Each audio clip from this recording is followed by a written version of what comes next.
Coach, if you just talk about the season opener, going on the road, and what challenges are you looking forward to up there, and are the Bears ready? Well, Bears aren't ready yet because we got a couple more days to go. It's a lot different, obviously, preparing for an SEC team than a year ago preparing for Southwestern. No disrespect, but just two different levels. You know, they're a very explosive offense, and Barry taking over the defense, you could tell their personality completely changed after the first 8 games of the season, and has a Barry Odom stamp on it now. So there's a whole lot of video to watch and a lot of things preparing. Now, the good news was we started school last week, so excuse me, man. We have 2 weeks to get ready for them, so that's the good news. The bad news is we're playing an explosive, dynamic SEC team. How are you feeling personally going back up there? Wyatt, I won't play a football game. You know, I've been gone for 3 years, and I keep telling everybody they don't believe this, but I get in my little cave, I get my focus. There'll be some hugs and kisses, I'm sure, but the thing I'm excited about is see what the locker room looks like, because I've never been in it in 14 years, and now 17 years, and all my friends told me it was the worst, so I told Chad Muller, and he said they haven't changed it at all, so we'll find out. What about just the historic significance of Missouri State and Mizzou? Only once they've played in 94 years. I mean, just your thoughts on the significance between the two institutions actually playing on the football field. I've been saying this all along, 94 years.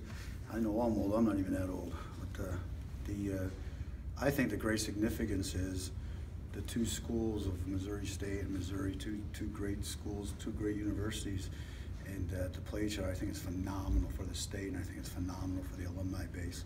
Now, I wish it was more phenomenal if we were an SEC team like them with 95 scholarships and all that other stuff, but I think the significance of us playing each other is really fun. There's a high level of familiarity, of course, both in both directions. Is that a good thing or a bad thing?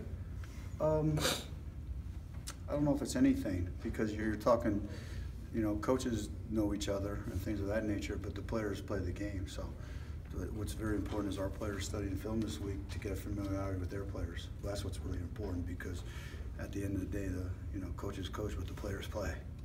Do you put in a bunch of trick plays? Do you do that kind of thing to try to catch them off guard, or do you just go in there and play it straight up and go, you know, mano a mano for as long as you can handle it? I don't want to say mano a mano, but I'm not a big trick play guy from the standpoint of every game plan has a couple of trick plays in it. The question is, do we use them?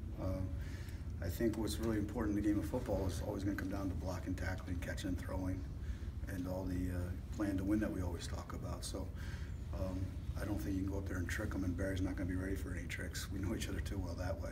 You know. Steck, for 3 years you've said the best 11 on the offense, best 11 on defense will step up and get those starting positions. Do you have the starters locked up, or is there still a lot of competition out there you see on this field this week? I'd like to, right now we got a couple of bumps and bruises, so we're going to see how those play out, but right now we have our starting 22. It's not confirmed yet because of some bumps and bruises. I don't ever want to lie to you guys. So we don't know them yet, so we got to see how they get through on Tuesday and Wednesday to perform. But they're locked up right now for the most part. And then other guys, there's a bunch of guys that are going to play that aren't in the top 2 top starters on offense and defense. There's other 2s that are going to play a whole lot of snaps because the competition has been so fierce, and they deserve to play. Does that include quarterback? Do you want to see a dual quarterback? Do you want to stay one quarterback? No, I want to stay one quarterback, and right now it's Peyton. Yeah. And what does your week look like, game week now, as far as today, Tuesday? What do you go through with the young men and the coaches individually leading up to Saturday? Same thing we've been doing since I get here. You know, today's their off day, and then we prepare all day today. It's one of those 7 to 7s on Monday. Tuesday we're full pads. We go from 3 to about 5:15, along with video study. And then Wednesday we go helmets and shoulder pads. Thursday we go to the field a little bit later so we can do more video study with them. And it's just helmets at that time. And then Friday is walkthroughs and the mental preparation of the game. And I know in the spring you were commenting on the line, both sides, how strong they were, how much of a growth they've had. Do they continue to impress you? They're doing really well. I think we have strides we still have to make. I hope that we get to see some of those strides because we're going against a really good offensive and defensive line this week. So I hope, let's put it this way, I know for a fact that our football team is better. I'm curious to see how much better. This task may or may not show that, so we'll keep things in perspective. But at the bottom lines, we got to go up, we got to execute, we got to protect the football. Is there any concern offensively? I'm concerned about everything. Well, offensively did not fare too well in the last scrimmage. but that was a couple weeks ago. Are you concerned a little bit more trying to score on that Mizzou defense? Dan, the honest question of that is, you can flip that and say 2 weeks ago, the defense was terrible and the offense looked stellar. I think this test is going to be a really good test to see where we are and where we're at to pursue another competition, even though it's an SEC team. And why I say that is they extended camp for another week. I'm just so tired of these guys beating up each other. I'm just so tired of our guys going against our guys. I mean, we had 15 in the spring. We're already at about 22. We're allowed 29 before the first game. I just want to go see another color and let's go compete and see how we stack up. So I don't take a lot of stock in that. I would take a lot of stock in that question if the offense has been puttering all summer. Then I'd be really concerned. But 1 week they got us, next week the defense got us, and goes back and forth. And that's like, I have an older brother, man. The difference was he was an older brother. He beat the crap out of me all the time. So if we were the same age, we probably would have been even. You have friends up there, or coaches? Do you I talk have to no friends, wife. Do you talk to them this week, or are they not friends until after the game on Saturday? The coaches? Yeah. Oh, the coaches? Yeah. I mean, I think the world of Barry Odom now. I mean, coaches have a very unique bond, and Barry and I and Cornell's side of the ball, we were both all on defense together. So the talking, the camaraderie that goes on in staff meetings and defensive meetings and stuff is unparalleled to any other workforce. So Barry and Cornell and Andy are like my brothers, After the game we'll hug and we'll see where the chips fall. But I love those guys. Now I know a couple of those other coaches, but not as well as those three. You can participate at all in the reunion 27? I know. Not that I have that's a great question. I actually called Coach Pinkel, who's a good man and he's doing well before you asked me. He's doing great.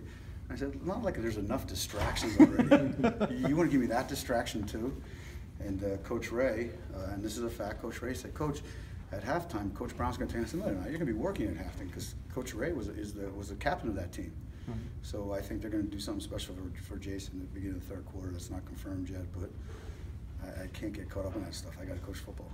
Yeah, your assistant coaches, a lot of them black and gold. No, they're maroon and white. Maroon and exactly. So to put it aside, and are those guys just? If they want to make a bus ride home, they better put it aside. but what I mean, they'd love to pull the upset up there, wouldn't they? I mean, everybody would, but I mean that would be absolutely. Everybody wants to. We want to go up and compete and see where it is, and there are going to be a lot of distractions for all of us. But we talk to our players about having distraction control for them.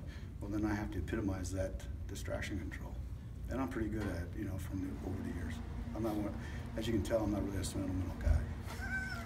Today on the teleconference with Barry Odom, he had compared you kind of to coaching against his brother on the other sideline. He said he didn't really enjoy this, but he hoped that it wouldn't affect you guys after the game. Is this something that you look forward to, coaching against a buddy and someone you consider a brother, or is it something that you don't particularly enjoy? I absolutely hate it. I absolutely hate it. The last time I did this was, I'm talking about this close of a competitor, was in our Alamo Bowl against Northwestern. One of my best friends, our best man at his wedding, and have to shake his hand after a game. Now I will go on record saying I enjoyed shaking his hand after we won in overtime, and him shaking mine. So I will say that for a fact. But Randy Bass was a dear friend, and yeah, Barry and I are brothers. Cornell, Andy. It's going to be a tough day emotionally a little bit, but I'll keep it in check. I hope. I have to. Coach, Drew Lock, the Missouri quarterback, how tough is he to prepare for?